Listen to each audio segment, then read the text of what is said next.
मजलिस के सदर और हैदराबाद के रुकन पार्लियामेंट बैरिस्टर असद नवीसी ने चीनी सरहदी तनाजे पर पार्लियामेंट के आने वाले सेशन में मुबाहिस का मुतालबा किया। एक प्रेस कॉन्फ्रेंस से खिताब करते हुए उन्होंने कहा कि मरकजी हुकूमत अवाम को तकसीम करने की पॉलिसी पर गामजन है। चीन के मामले में वज़ीर-ए-आज़म नरेंद्र मोदी पर खामोशी का हवाला देते हुए बैरिस्टर नवीसी ने कहा कि इससे चीन पर हमारी कमजोरी जाहिर होती है। उन्होंने कहा कि वो चाहते हैं कि हिंद चीन ताल्लुकात पर पार्लियामेंट में जामे मुबाहिस हों। मुतनाज़ा सरहदी इलाकों का तमाम जमातों के अरकान पार्लियामेंट के वफद के साथ दौरा करवाया जाए। सदर मजलिस ने कहा कि 2014 से कबल नरेंद्र मोदी सरहदी तनाज़ात पर बहुत बोला करते थे। वो कौमी सलामती के मसाइल तक उठाया करते थे, लेकिन अब चीन का नाम लेने से परहेज कर रहे हैं। देखिए, मैंने ये डिमांड इसलिए किया कि प्रधानमंत्री ने देश को ये कहा था चीन की फौज ना घुसी हुई है भारत की टेरिटरी में, ना कोई है वहाँ पर, ना कोई घुसा हुआ है।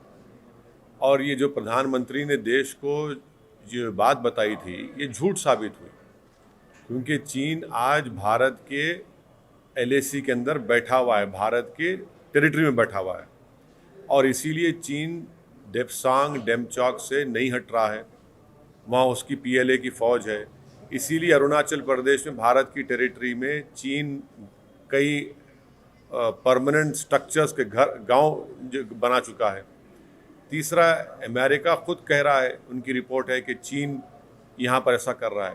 तो हमारा बोलना ये है कि क्योंकि मोदी सरकार इस पर कुछ नहीं बोल रही है और ये इनकी डेलिबरेट खामोशी है, जिसको अंग्रेजी और डिनायल है, तो हम ये इस बात का डिमांड करते हैं कि अब जब लोकसभा का विंटर सेशन होगा, इसमें एक पूरी डिबेट होनी चाहिए।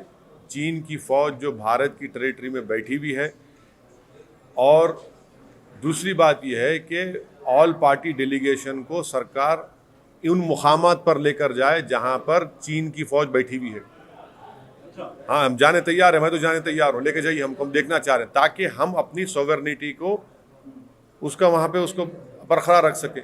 और तीसरी बात यह, अगर सरकार पार्लियामेंट लोकसभा में उस डिबेट के लिए अगर ये कहती है कि नहीं, ये नेशनल सिक्योरिटी का मसला है, डिबेट नहीं हो सकती है, तो लोकसभा के रूल 248 के तहत एक सीक्रेट सिटिंग हो सकती है, जिसको कोई मीडिया के लोग नहीं रहेंगे, कोई नहीं रहेंगे, आप वो डिबेट करवाइए।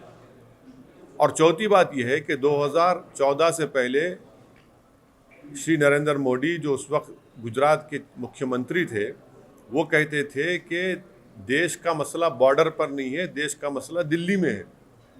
बॉर्डर का मसला, फौज का मसला, वो कहते थे कि दिल्ली में है। अब वही मसला दिल्ली में है, तो नरेंद्र मोदी बहैसियत वज़ीर आज़म, बहैसियत प्रधानमंत्री बिल्कुल खामोश बैठे हैं, कभी चीन का नाम लेते भी नहीं हैं, ना ये कहते हैं देश को कि क्या चीन हमारी सरजमीन में बैठा है या नहीं बैठा है। तो इसीलिए ये हमने डिमांड किया है।